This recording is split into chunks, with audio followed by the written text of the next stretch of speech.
गिलगित में दियामे के 2 हलकों के 9 पोलिंग स्टेशंस पर दोबारा पोलिंग जारी है। दोनों हलकों में 7 जून को हुए इलेक्शन के दौरान झगड़े, पोलिंग बॉक्स गायब करने और वोटिंग का अमल रोकने के खिलाफ दायर दरखास्तों पर अदालत उस्मा ने GBA 17 के 8 और GBA 15 के 1 पोलिंग स्टेशन में री पोलिंग का हुक्म दिया था।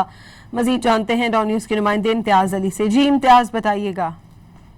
जी, गिलगित बल्तिस्तान असेंबली के जो 7 जून को इंतखाबात हो रहे थे, उस दौरान दियामर के जो 2 हलके हैं जिसमें GBA 17 और दूसरा GBA 15, यहाँ पे मुखालिफ उम्मीदवारों की तरफ से ये शिकायत आई थी कि वहाँ पे जो बैलेट बॉक्स है वो छीना गया, पोलिंग आजादाना तौर पर करना नहीं दिया गया, जिसकी वजह से जो इंतखाबी बेज़ाब्तगियां हुई उसके बाद जो है अदालत से रुजू किया गया था। उस पर अदालत ने फैसला दिया था 9 पोलिंग स्टेशनों पर री पोलिंग के लिए। उसके बाद आज सुबह जो है दोनों हलकों में ये पोलिंग का अमल जारी है और GBA 17 के जो 8 पोलिंग स्टेशन है वहां पे भी और GBA 15 जहां पे सिर्फ एक खास जो लेडीज पोलिंग स्टेशन है वहां पे भी ये पोलिंग का अमल जारी है।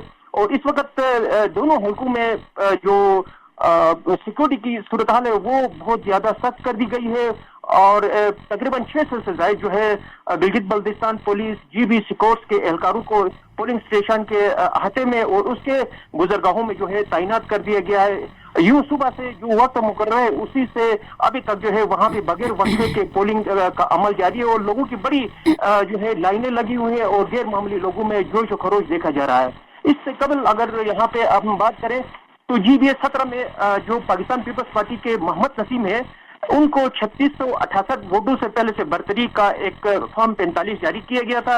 इसी तरह दूसरे हलके में जो GBA 15 है वहां पे जो आजाद उम्मीदवार से पहले जो बात में इस्तेकाम में पाकिस्तान में शमूलियत अख्तियार की मोहम्मद दिलपजीर, उनको 3480 वोटों से यहाँ पे बरतरी हासिल थी। उनका भी फॉर्म 45 जारी किया गया था। ताहम अदालत में इन केसेस की बुनियाद पर दोबारा वहां पे चंद पोलिंग स्टेशनों पर रीपोलिंग का अहकाम दिए जिस पर आज वहां पे रीपोलिंग हो रही है। जी बहुत शुक्रिया इम्तियाज ताज आपका।